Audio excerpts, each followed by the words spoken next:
ਲੈਣਾ 15 ਕੁਇੰਟਲ ਦੱਸੇ ਖੱਟਰ ਕਿੱਥੇ ਲੈ ਕੇ ਜਾਈਏ। ਅਸੀਂ ਸਾਰਾ ਝੋਨਾ ਵੇਚਣਾ, ਇਹ ਤੂੰ ਦੱਸੇਗਾ ਵੀ ਵੇਚੀਏ ਕਿੱਥੇ। ਅਜੋ ਤੂੰ ਅਗਲੀ ਗੱਲ ਪਰਾਲੀ ਵਾਲੀ, ਅਸੀਂ ਨਹੀਂ ਚਾਹੁੰਦੇ ਪ੍ਰਦੂਸ਼ਣ ਹੋਵੇ।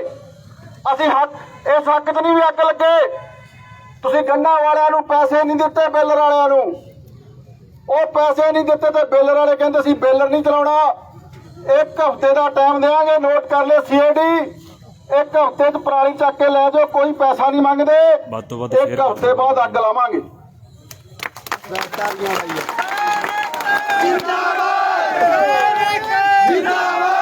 ਇਹ ਭੀੜ ਕੋਈ ਸ਼ਰਾਬ ਪਿੱਛੇ ਨਹੀਂ ਆਈ, ਇਹ ਕਿਸੇ ਰਾਜਨੀਤਿਕ ਦਲ ਪਿੱਛੇ ਨਹੀਂ ਆਈ। ਇਹ ਜਥੇਬੰਦੀ ਬਣਾਈਆਂ ਸੀ ਜਿਹੜੀ ਜੋ ਲੋੜ ਪਈ ਤਾਂ ਸਿਰ ਫਸਾ ਜਾਾਂਗੇ, ਬੈਕ ਨਹੀਂ ਜਾਵਾਂਗੇ। ਅਸੀਂ ਆਪਣੇ ਖੇਤ ਬਚਾਉਣੇ ਆ। ਅਗਲੀ ਗੱਲ DC ਸਾਹਿਬ, ਇਹ ਗੱਲ ਨੋਟ ਕਰ ਲਓ, DAP ਤੇ ਬਲੈਕ ਚੱਲਣ ਨਹੀਂ ਦੇਣੀ ਤੇਰੀ। ਜਿਸ ਗੋਦਾਮ ਚੋਂ ਸਾਨੂੰ DAP ਮਿਲ ਗਈ ਉਹ DAP ਲੋਕਾਂ ਨੂੰ ਵੰਡਾਵਾਂਗੇ। ਦੁਕਾਨਦਾਰਾਂ ਨੂੰ ਸਮਝਾ ਦਿਓ ਜਿਹੜੇ ਵਪਾਰੀ ਕਹਿੰਦੇ ਆ ਨਾਲ ਦਵਾਈ ਦੇਵਾਂਗੇ। 1 ਰੁਪਏ ਦੀ ਚੀਜ਼ ਫਾਲਤੂ ਨਹੀਂ ਲੈਂਦੇ, 76 ਦੇ ਨਾਲ DAP ਲੈ ਕੇ ਜਾਵਾਂਗੇ। ਨੋਟ ਕਰ ਲਿਓ।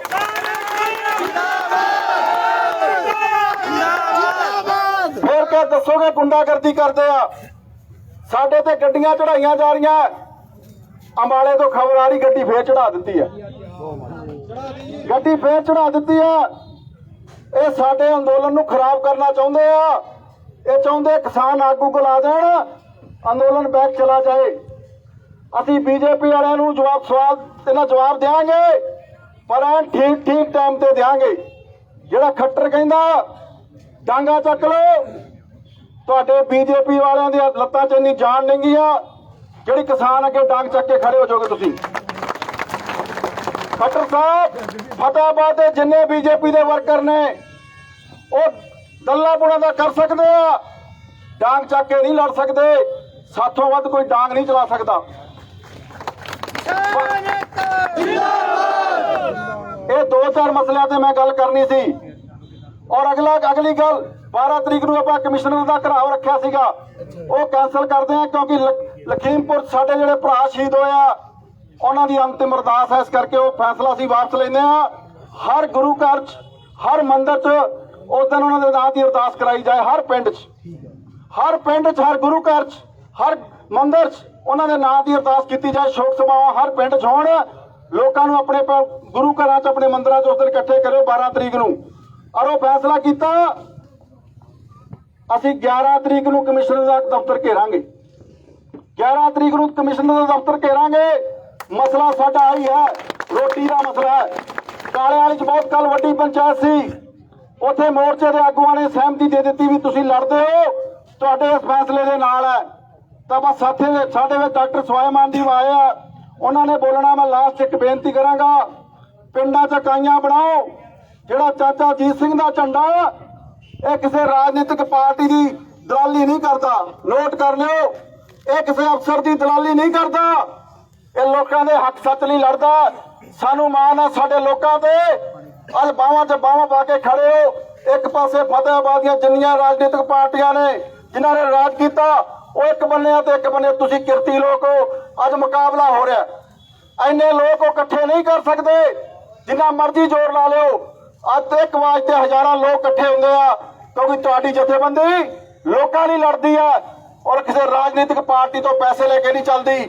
ਕਿਰਤ ਕਮਾਈ ਨਾ ਕਰਨ ਵਾਲੇ ਲੋਕ ਜਿਹੜੇ ਕਿਰਤ ਕਮਾਈ ਕਰਦੇ ਆ ਉਹਨਾਂ ਦੀ ਜਥੇਬੰਦੀ ਆ। ਇਸ ਜਥੇਬੰਦੀ ਨੂੰ ਅਸੀਂ ਹਰਿਆਣਾ 'ਚ ਲੈ ਕੇ ਜਾ ਰਹੇ ਆ। ਪਿੰਡ ਪਿੰਡ 'ਚ ਇਕਾਈ ਬਣਾਓ, ਹਰ ਪਿੰਡ 'ਚ ਇਕਾਈ ਬਣਾਵਾਂਗੇ ਔਰ ਮਸਲੇ ਲਈ ਲੜਾਂਗੇ। ਬਸ ਤੁਸੀਂ ਕੋਈ DAP ਦੀ ਬਲੈਕ ਕਰੇ ਸਾਡੇ ਨੰਬਰ ਲੈ ਕੇ ਜਾਇਓ, DAP ਐਂ ਦਵਾਵਾਂਗੇ। ਕੋਈ ਸ਼ਾਰਟੇਜ ਨਹੀਂ ਆਉਣ ਦੇਵਾਂਗੇ। ਜੇ ਸ਼ਾਰਟੇਜ ਆਈ ਤਾਂ ਪ੍ਰਸ਼ਾਸਨ ਦੀ ਧੌਣ ਤੇ ਗੋਡਾ ਰੱਖਾਂਗੇ। ਤਿਆਰੀਆਂ ਵੀ ਪਿੰਡਾਂ 'ਚ ਰੱਖਿਓ। ਤਾਂ ਮੈਂ ਡਾਕਟਰ ਸਵਾਇਮਾਨ ਜੀ ਨੂੰ ਬੇਨਤੀ ਕਰਾਂਗਾ, DC ਸਾਹਿਬ ਬਾਹਰ ਆ ਕੇ ਸਾਡੇ ਨਾਲ ਗੱਲ ਕਰ। ਅੰਦਰ ਨਹੀਂ ਅਸੀਂ ਜਾਣਾ। ਜਿਹੜਾ ਮੰਗ ਪੱਤਰ ਅਸੀਂ ਦਿੱਤਾ ਦੱਸੋ ਉਹਨੇ ਕੀ ਕੀਤਾ। ਔਰ CID ਨੂੰ ਬੇਨਤੀ ਹੈ ਕਿ DC ਸਾਹਿਬ ਨੂੰ ਬਾਹਰ ਲਿਆਓ ਔਰ ਨਾਲ ਲੋਕ ਗੱਲ ਕਰਨ ਵਾਸਤੇ ਆਏ ਆ। ਡਾਕਟਰ ਸਵਾਇਮਾਨ ਜੀ ਉਹ ਆਪਣੀ ਗੱਲਬਾਤ ਰੱਖਣਗੇ।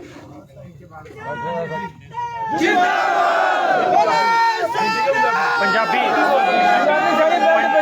पंजाबी वाहिगुरू जी का खालसा वाहिगुरू जी की फतेह। सारे मेरे किसान वीरां नूं राम राम।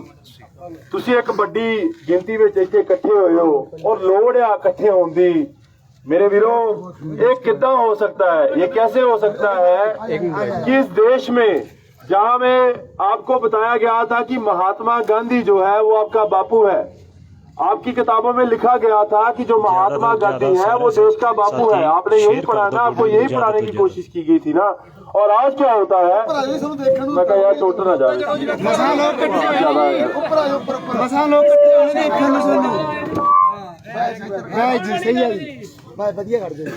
चलो मैं फिर से शुरू करता हूँ। सारे मेरे भाइयों को राम राम, वाहिगुरू जी का खालसा वाहिगुरू जी की फतेह।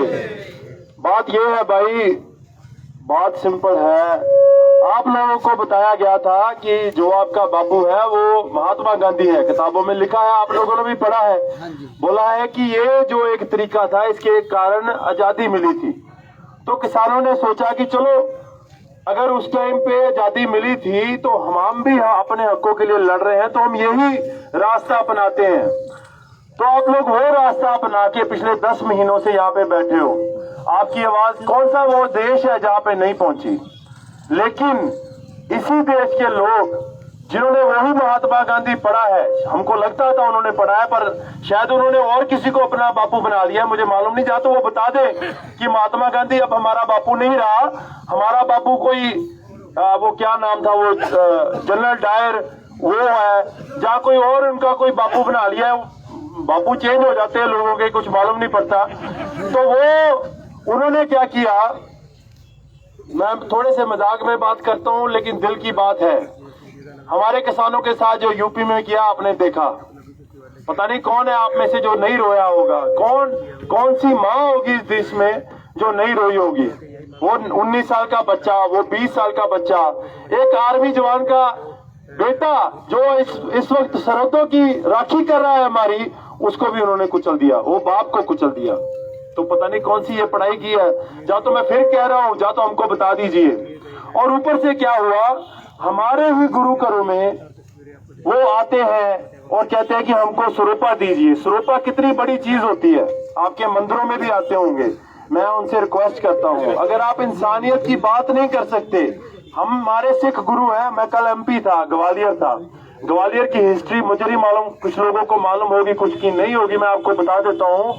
हमारे 6वीं पातशाही, 6वें गुरु हरगोबिंद साहिब जी, जो हकों के लिए लड़ते थे, हकों के लिए लड़ते थे तलवार से, तो बाद में आए, वो बात से, उनकी सोच से लोगों को टीच करते थे। जैसे आप किसानों को कि अपने हकों के लिए बोलो। तो उस टाइम के जो मुगल बादशाह था, उन्होंने बोला इनको दूर भेज दिए ग्वालियर ऐसी जेल है, उस टाइम की ऐसी जेल थी कि जहां पे उसको भेजा जाता था जिसकी आवाज बाहर नहीं आ जाती, उसके पिंजर बाहर आते थे, बंदा कभी उस जेल से बाहर नहीं आता। राजे कहीं, जिन राजों जो उस टाइम के मुगल बादशाह के खिलाफ बोलते, वहां उसको भेज दिया जाता था। तो 2 साल से ऊपर हमारे सिख गुरु, 6वें गुरु हरगोबिंद साहिब को वहां पे रखा गया। लेकिन बात क्या थी, बाद में उन्हीं को छोड़ना पड़ा, और कल वो नहीं छुड़े, साथ में जितने भी वहां पे राजे थे उनको साथ लेके गए। मालूम क्या बात है, जो सच की आवाज होती है आप उसको गुलाम नहीं कर सकते। तो जितने भी हमारे लोग हैं वहां पे MP में, वहां सिख लोग थे, सिख भाईचारे के लोग थे, जब उनको मालूम पड़ा कि वहां का जो CM है, चीफ मिनिस्टर है, वहां पे आ रहे हैं, तो वो मेरे पास आए, बोले हम ये करना चाहते हैं, वो करना चाहिए। यहाँ पे हजारों सिख हैं जो ये चीज, देखो गुरु घर सबके लिए खुले हैं, जैसे मंदिर सबके लिए खुले हैं, गुरु घर सबके, हम किसी को ना नहीं बोल सकते। लेकिन जो स्वरूपा होता है, स्वरूपा हमारी आन और शान है, वो उसको दिया जाता है, इसको हम आदर करते हैं, बहुत ज्यादा आदर करते हैं, जो आदर के लायक होता है। तो वो लोग, इतनी बड़ी हरकत हो गई, उसके खिलाफ एक भी चीज नहीं बोली। इंसानियत की वो देखो, ये ना देखो वहां पे सिख मरा है, किसान मरा है, वहां पे इंसानियत मरी है। अगर आप इंसानियत मरी हो और आप में इतना भी दम नहीं है कि अपने पैरों पे खलो के आप ये बोल सके वहां पे गलत हुआ है, तो आपको कैसे हम स्वरूपा दे सकते हैं। तो वहां के यूथ ने डिमांड किया, ठीक है बेशक आप आइए, आप मत्था टेकीजिए, नॉर्मल बंदे की तरह, आपको स्वरूपा नहीं दिवा के चीफ मिनिस्टर को स्वरूपा नहीं दिया गया। ये कोई छोटी बात नहीं है मेरे भाई। अगर आप सोचो, वहां पे यूथ था, उन्होंने उनके जो लोकल यूथ था वो इकट्ठा होके उन्होंने बोला कि ये हमारे गुरु की सोच है, ये बंदा हमारे गुरु की सोच पे नहीं चल रहा। जो बंदा गुरु की सोच पे नहीं चल रहा, जो बंदा धर्म की किसी उसका कोई भी धर्म नहीं, आप मुझे बताइए कौन सा धर्म बोलता है कि आप किसी के ऊपर गाड़ी ले जाओ। आज फिर हरियाणा में हो गया। और क्यों हुआ? मैंने उस वक्त भी जो वहां पे मौजूदा पुलिस ऑफिसर थे, मैंने उनको बोला, मैं क्या आप सीएम को बोल दीजिए वो वापस चले जाए, वो यहाँ पे ना आए, हम आपकी रिक्वेस्ट करते हैं क्योंकि यहाँ पे माहौल बिगड़ सकता है। उसका जवाब था अब कुछ नहीं हो सकता, हमारी नाक की बात है, सीएम वापस नहीं जा सकता, वो जहाज उसका लैंड हो गया है, आप जो मर्जी कर लो इनके साथ। तो बड़ा औखा था उस टाइम पे सिचुएशन को कंट्रोल करना। लेकिन मैं हाथ जोड़ के उनको धन्यवाद करता हूँ, वहां का जो यूथ है जिन्होंने हमारी बात सुनी और शांतमय तरीके से उन्होंने वहां पे प्रदर्शन किया। बात यही है कि आज भी वो हो रहा था। और अंबाले की बात है, मैं भी अभी मुझे मालूम पड़ा कि एक और हमारे किसान वीर के ऊपर उन्होंने गाड़ी निकाल दी। अब हम क्या कर सकते हैं? ये आपको प्रोवोक करने की कोशिश कर रहे हैं आपको, क्योंकि उनको मालूम है कि जो आपकी आवाज है वो दुनिया पर जा रही है। जिस देश को महात्मा गांधी का देश बोला जा रहा था, उसके सही हकदार चलो कि उसकी जो सोच है उसके ऊपर आप चल रहे हो, दुनिया देख रही है। ये इन लोगों को मंजूर नहीं है। वो चाहते हैं कि आप ये डांग है, ये डांग चलाओ, चलानी आती है। अगर महात्मा गांधी आपने पढ़ा है तो उधम सिंह भी आपने ही पढ़ा है, भगत सिंह भी आपने पढ़ा है। और जो आपसे जुझारू लोग तो यहाँ पे है नहीं। मुझे नहीं लगता इस देश में जो लोग अपने हकों के लिए लड़ना जानते हो, एमपी जैसी स्टेटें, वहां पे भी जो सीएम है उसको वापस मोड़ना जानते हो, हरियाणा जैसी स्टेटें, पंजाब जैसी, आपसे जुझारू बंदा कोई नहीं है। और अगर जो जुझारू बंदा होता है, ताकतवर बंदा होता है, उसको बोलो कि भाई आप पे लाठी भी चल जाए, आप लाठी उससे, मैं तो बोलता हूँ आपसे जुझारू बंदा कोई नहीं है। अणख वाले बंदे को आप ये बोलो कि भाई तुझे कोई गाली दे, तुझे कोई डांग डाले, तूने वापस से बाहर नहीं करना, आपको सलाम है। लेकिन दूसरे बंदे कौन से हैं? देखो दूसरे तरफ क्या है कि जो नहाते हैं, जिन्होंने बोल दिया हम कुछ नहीं करेंगे, उनके ऊपर गाड़ियां निकाल रहे हैं। क्यों निकाल रहे हैं? कि किसी ना किसी तरीके ये कुछ ऐसा करे कि हम इनका आंदोलन बदनाम करने की कोशिश। मैं वहां पे पुलिस ऑफिसर को भी बोला, मैंने बोला देखो मुझे अपने लोगों पे ट्रस्ट है, ये कुछ नहीं करेंगे। लेकिन 26 जनवरी को भी बेस बदल के बहुत लोग उस दिन हमारे में शामिल हुए जिन्होंने हमको प्रवोक करने की कोशिश की। वो हमारे नहीं हुए लेकिन प्रवोक करेंगे, वो ट्राई करेंगे कि इन लोगों के कैसी तरह एक्साइट करें कि ये कुछ गलत कदम उठा सकें। तो पुलिस वालों ने वहां पे भी मेरी सुनी, 26 जनवरी को भी हमारी नहीं सुनी, उस दिन भी नहीं सुनी। बात यह है अब आपके ऊपर है, आपके आगुओं के ऊपर है कि अपनी लड़ाई आप कितनी अच्छी और बड़ी बना सकते हैं। जो आपने शांतमय तरीके से आंदोलन चलाया है, दुनिया के सामने है, दुनिया आपकी तारीफ कर रही है। दुनिया की ऐसी कंट्रीज हैं जो आपको अभी फॉलो करने लगे हैं। जो जहां के किसान मर गया था उसको मालूम नहीं था मैं क्या करूं, अब जो आप करते हो वो कर रहे हैं। न्यूजीलैंड में, फ्रांस में, कौन से देशों में आपके जैसे ट्रैक्टर रैलियां निकाली जा रही है। स्पेन में एमएसपी चली गई है। स्पेन जैसे कंट्री, गोरों के देश में एमएसपी की बात, आप एमएसपी की बात कर लीजिए। हमको एमएसपी चाहिए, क्यों चाहिए? देखो पंजाब में एक बात हो रही थी, बोल रहे कि हमको ना जी लोन वेवर कर दो। मैं बोलता हूं नहीं, हमारे लोन मत वेव करो, लेकिन जो हमारी चीज है उसकी प्राइस दे दो। लोन हम खुद ना खुद वापस दे देंगे, समझने की बात है। अगर कोई आपका आज लोन वापस कर लेता है, 5 साल बाद फिर करना पड़ेगा। लेकिन जिस दिन आपको आपके मुद्दे वाले मोड़ जाएंगे, आपके मुद्दे में आपको वापस, आप खुद ना खुद अपने पांव पे हो जाओगे। आपकी मर्जी है अपने नीज के ऊपर, क्या बोलते हैं नीज को भाई, घुटनों के ऊपर के पैरों के ऊपर खिलौना है। अगर घुटने के ऊपर खिलौना है तो बोलो मेरा लोन वापस कर दो। अगर पैरों पे खिलौना है बोलो मुझे एमएसपी चाहिए। ये जो लोग दिल्ली पे खिलौते हैं, देखो अकाल तख्त साहिब है, हमारी सबसे पवित्र जगह है, वहां पे अरदास हुई थी हमारे लिए 10 महीने पहले। मैं आज फिर जितने मेरे सिख भाईचारे के लोग हैं, मंदिर है, अपने हिंदू भाईचारे के लोग हैं, सबको रिक्वेस्ट करता हूं, अगर उस दिन अरदास हुई थी, हमने अपनी करोड़ों की जॉब छोड़ के यहाँ पे आ गए। ऐसे लोग हैं मेरे साथ वहां पे जिन्होंने लाखों करोड़ों की जॉबें छोड़ के आज बॉर्डरों पे बैठे हैं, तो आज भी वो अरदास होनी चाहिए। मेरी बात सुनने की कोशिश है, जितने भाई लोग हो अपने गुरुद्वारे में जाते हो, अपने परिवारों को फोन पे बातें कर लो। अगर उस दिन अरदास हुई थी और उस अरदास को मान के हम आप बॉर्डरों पे बैठ गए, आज भी वो अरदास जारी रहनी चाहिए। वो आपके ऊपर है कि हमारे गुरुद्वारों में वो लोग नहीं घुसने चाहिए जिन लोगों के कारण हम वहां पे बैठे हैं। ठीक है, मत्था टेके बाहर जाए, बहुत बड़ी बात है, लेकिन सरोपे वो हम उनको नहीं दे सकते। हमारे 600 से ज्यादा शहीद हो गए। यूपी में आपने देख लिया, आज फिर यहाँ पे वो हरकत हुई है। हम ये बर्दाश्त नहीं कर सकते। हमको प्रवोक मत कीजिए।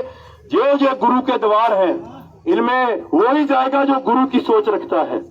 सरोपे भी प्लीज उनको ही डालिए। ये हमारे लिए बहुत शर्मनाक जैसी हरकत हो जाती है जब उन लोगों को सरोपे दिए जाते हैं जो हमारा कत्ल कर रहे हैं, हमारी सोच का कत्ल कर रहे हैं। सो ये कुछ बातें हैं जो मैं आपसे अगर देखो, ये 3 कानूनों की जो लड़ाई है, ये आपको अपने पैरों पे खड़े करने की लड़ाई है, और ये लड़ाई यहाँ पे नहीं रुकेगी। ये लड़ाई हर एक चीज आपको दिलाएगी जो आपको चाहिए। ये शुरुआत है इनकलाब की। बाकी एमएसपी की बात है, अगर कहीं पे फसल खराब होती है, देखियो हमने जो किसानी पकड़ी है, क्यों पकड़ी थी? जय जवान जय किसान का नारा क्यों लगा था इस देश में? जो बंगाल में एक बड़ा रोटी के कारण वहां, या इस देश में एक ऐसा टाइम आ गया था कि रोटी नहीं थी, तो उन्होंने बोला यो लोग आप रोटी अनाज ग्रो कीजिए, और हमने इस देश को अपने पैरों पे खड़ा किया।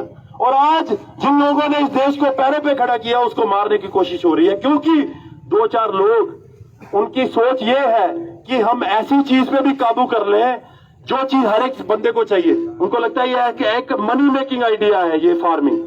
उनको अच्छा लगा, जो बिल्डिंगें बनाते थे आज फार्मिंग करना चाहते हैं। हमको बताया जा रहा है कि भाई फार्मिंग मत करो, ये अच्छी नहीं है, देखो फसल मर जाती है, इसमें ये हो वो है। तो वो लोग कैसे कर लेंगे? आप सोचो। मुझे हरियाणा का मालूम नहीं, पंजाब में ऐसा किया इन्होंने। पहले हमको बोला कि तुम्हारे जो स्कूल है, जो गांव में स्कूल है ना, बोले अच्छे नहीं है, प्राइवेट स्कूल में अपने बच्चों को पढ़ाओ। हौली-हौली स्कूल बंद करवा दिए। प्राइवेट स्कूलों में हमारे पढ़ाई का बेड़ा गर्क है। हरियाणा का मुझे मालूम है, पंजाब में ये है। तो बस वही है ना, दोनों किसान भाई सेम कर रहे हैं। तो दूसरी बात, अपने हॉस्पिटल, जो हमारे सरकारी हॉस्पिटल थे, उनका भी बेड़ा गर्क कर दिया। बोले नहीं, फोर्टिस हॉस्पिटल जाओ, बड़े हॉस्पिटल जाओ। हमने बोला चलो ठीक है, हौले वो सरकारी हॉस्पिटल, अपनी आपकी हर एक चीज आपसे दूर की जा रही है, जो जिसमें आपका हक था। तो यही चीज आपको ये होगी। देखो कोरोना के टाइम में आपने देख लिया, ये जो हम कैपिटलाइजेशन के खिलाफ नहीं है, मोनोपोली के खिलाफ है, और अमेरिका भी मोनोपोली के खिलाफ है। ये जो चीज है मोनोपोलाइजेशन की, 2-4 बंदों के हाथ में अपना देश दे देना, ये बहुत खतरनाक चीज है भाई। इसके खिलाफ गोरों के देशों में भी रूल है। ये जो गोरों के पुत्र हैं, वो भी ये चीज मानते हैं कि अगर 2-4 बंदों के हाथों में देश आ गया तो बहुत ज्यादा नुकसान होगा। तो आप ये लोग क्यों नहीं ये समझ रहे? बात बड़ी बात यही है भाई कि जो आपकी लड़ाई है उसको सलाम है, इसको जारी रखो, और ये मत डरा करो कि मैं अकेला हूं, मैं 2 हूं, मैं 4 हूं। जो सिख मेरे भाईचारे के लोग हैं, गुरु हरगोबिंद साहब जी को याद करो, एक ही थे वो किले में, और 52 साथ लेके गए बाहर। तो कोई भी सच की आवाज दबा नहीं सकता। एक ही बंदा काफी होता है चिंगारी को आगे लेके जाने के लिए। और हम जो यहाँ पे आए हैं, आपके साथ हैं, आपको यही विश्वास दिलाएंगे कि जब तक आपको अपने हक नहीं मिलते, हम भी आपके साथ खड़े रहेंगे। तो जो वो लोग हैं, मीडिया मेरे साथ है, आप लोग ये बोलते हैं कि ये लोग जो है वो ये है वो है, कोई काम नहीं है। भाई आप मुझे ये बता दीजिए, कितने आप में है जो करोड़ों के करोड़ कमाते हैं? ऐसे बंदे हैं वहां पे जिनकी कबड्डी 6-6 लाख की एक रेड पड़ती है, वहां पे बैठे हैं 10 महीने से।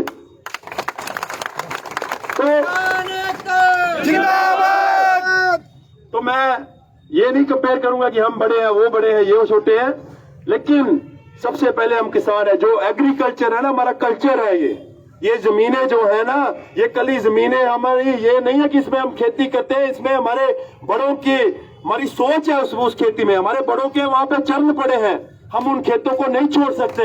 आप जो मर्जी कर लीजिए, आपको मारना पड़ेगा, और कोई आपके पास हल नहीं है, और मार आप हमको सकते नहीं है, और मार आप हमको सकते नहीं है, क्योंकि अपने आपके बाजू में उतनी ताकत नहीं है। क्योंकि ये भी देश की हिस्ट्री, इतिहास पढ़ लीजिए, यहाँ तो गोरा नहीं हमको मार पाया, आप किस बात की मूली है? सो चैलेंज मत कीजिए हमको, चैलेंज मत कीजिए हमको। हम पतासा बनना भी जानते हैं, लेकिन खंडा खड़काना भी जानते हैं। सो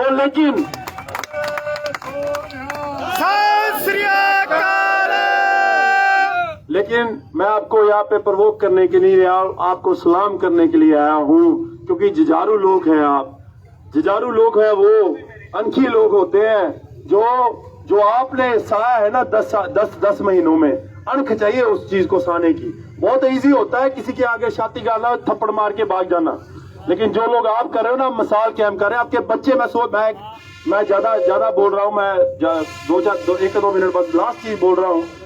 अभी तक मैं अपने परनाना जी को याद करता हूँ, दादाजी को याद करता हूँ, क्योंकि वो ऐसी लड़ाई लड़ी थी उन्होंने जेतों के मोर्चे, जो मेरे भाईचारा जानता है। आजादी के टाइम पे गदर पार्टी, बाद में जो भी लड़ाई लड़नी थी वो उन्होंने अपनी कौम के लिए लड़ी। तो मैं प्राउड करता हूँ, आपके बच्चे भी आपके ऊपर प्राउड करेंगे। वो जब स्कूल में उनको पढ़ाया जाएगा ना आजादी के बारे में, उनको अलग अलग टाइम पे किसानी आंदोलन के बारे में, वो सीना तान के बोलेंगे कि हमारे बड़े भी उस चीज में लड़े थे। 100 साल बाद भी एक चीज है, क्वेश्चन है, 1900 सदी में सबसे अमीर बंदा कौन है? सबसे बड़ी गाड़ी किसके पास है? आप जवाब दे सकते हो? नहीं दे सकते हो, कोई भी नहीं दे सकता। कौन सबसे अमीर था? कोई नहीं दे सकता।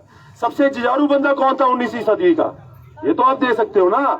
भगत सिंह का नाम आगे आएगा कि नहीं आएगा? सुभाष चंद्र बोस का नाम आगे आएगा कि नहीं आएगा? आएगा ना।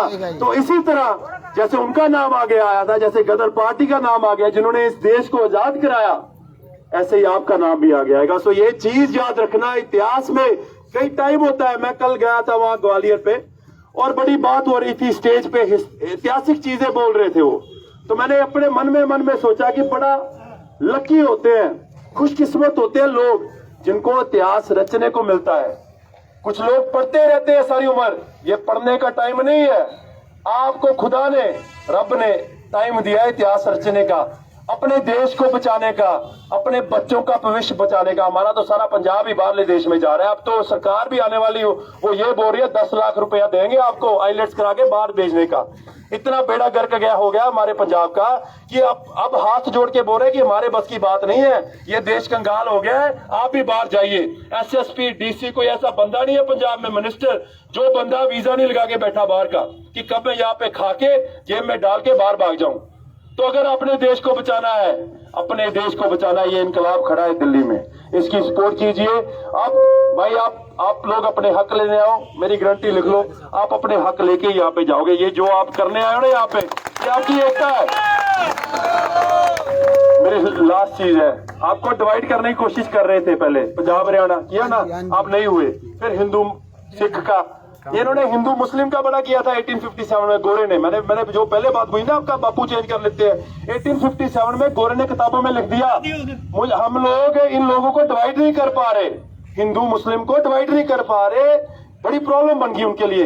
यही प्रॉब्लम अब इनके लिए बन गई है कि यार ना ये इनको हरियाणा पंजाब देख आप डिवाइड करने पा रहे, ना ये यार हिंदू सिख का वो कार्ड खेल सकते हैं। पहले तो ऐसा होता था, किसी को खालिस्तानी बोल देते थे, जिसको खालिस्तानी नहीं बोला उसको कामरेड बोल देते थे, लड़ाई पवा देते थे। लेकिन बड़ी बात यह है भाई लोग, इस चीज का मेरा ध्यान जरूर रखना। आप लोगों में से बहुत लोग आंदोलन देख रहे हैं, इनकलाब देख रहे हैं। जो लोग दबे हुए थे ना, अलग अलग धर्मों के, अलग अलग जातियों के, आप लोगों में वो एक इनकलाब की किरण देख रहे हैं। तो उन लोगों को गले लगाना, उनको दूर मत होने देना। ऐसी बात है कि 2-3 दिन से मैं नेट पे ये देख रहा हूं कि यहाँ कहीं ना कहीं जाट और दलित भाईचारे को दूर करने की कोशिश हो रही है। इस चीज का ध्यान रखना, क्योंकि आने वाले चुनाव में यूपी में भी हो रहे हैं, हो सकता है इनकी चाल हो कि कहीं ना कहीं आप लोगों को बांटने की। तो अपना भाईचारा बरकरार रखना। ये हमारी लड़ाई कल जाट और जाटों की नहीं है, ये कल की लड़ाई हमारी अपनी जमीनों की नहीं है, इस देश के भविष्य की है, जिसमें सब भाईचारे के लोग होते हैं, सब धर्मों के लोग आते हैं। इस चीज का प्लीज आप ध्यान रखना, क्योंकि इनको मालूम है ये आंदोलन आप हार नहीं सकते। लेकिन अगर इन लोगों ने आपकी एकता तोड़ दी तो यही एक तरीका है। आज का दिन ऐसा है, यूपी में, उत्तराखंड में, दुनिया में, कनाडा, अमेरिका में, आपकी जो पगड़ी है ना जाट भाई और जट्टो, तुहाडी और किसान वीरों, तुहाडी जड़ी पगड़ी की चर्चा ना दुनिया भर में हो रही है, इनको चुभ रही है। तो अपना एका कायम रखना। गुरु के जो बयान थे, गुरु की जो लिखी चीज है, मानस की हम जात है, इस चीज को जरा याद रखना। ये लड़ाई कली जाट की नहीं है, ये हमारे दलित भाईचारे की भी है, सबकी है। जो मजदूर है, जो किसान है, उन सब के लिए, हम सबके हकों के लिए लड़ रहे हैं। लेकिन एक बात मैं हाथ जोड़ के फिर बेनती करता हूं, जो हमारा प्रशासन है, क्योंकि मैं यहाँ पे आया हूँ एक डॉक्टर बन के इसलिए आया हूँ क्योंकि इंसानियत के नाम पे दाग लगा है वहां पे। पहले तो करनाल में लगा था, उसके बाद जो यूपी में हुआ वो, और आज यहाँ पे हो गया। ये चीज बर्दाश्त से बाहर है भाई। ये तो आप मुझे नहीं मालूम आप अपने बच्चों का चेहरा कैसे देखते हो जब आप घर जाते हो, लेकिन ये वही किसान है जिसके कारण आप रोटी खा रहे हो। पैसा कैसा कर सकते हो यार? मुझे तो या तो हमको आगे बता दो। फिर से मैं बोल रहा हूँ कि या तो अपने अपना बापू चेंज कर लिया है तो फिर चलो, फिर हम भी और तरीका देखेंगे। अगर बापू महात्मा गांधी है आपका तो फिर प्लीज थोड़ा सा आप अपना इतिहास पढ़ लो। ये गलत काम मत करो। बातें ज्यादा हो गई हैं। आप लोगों को सलाम। वाहिगुरु जी का खालसा, वाहिगुरु जी की फतेह।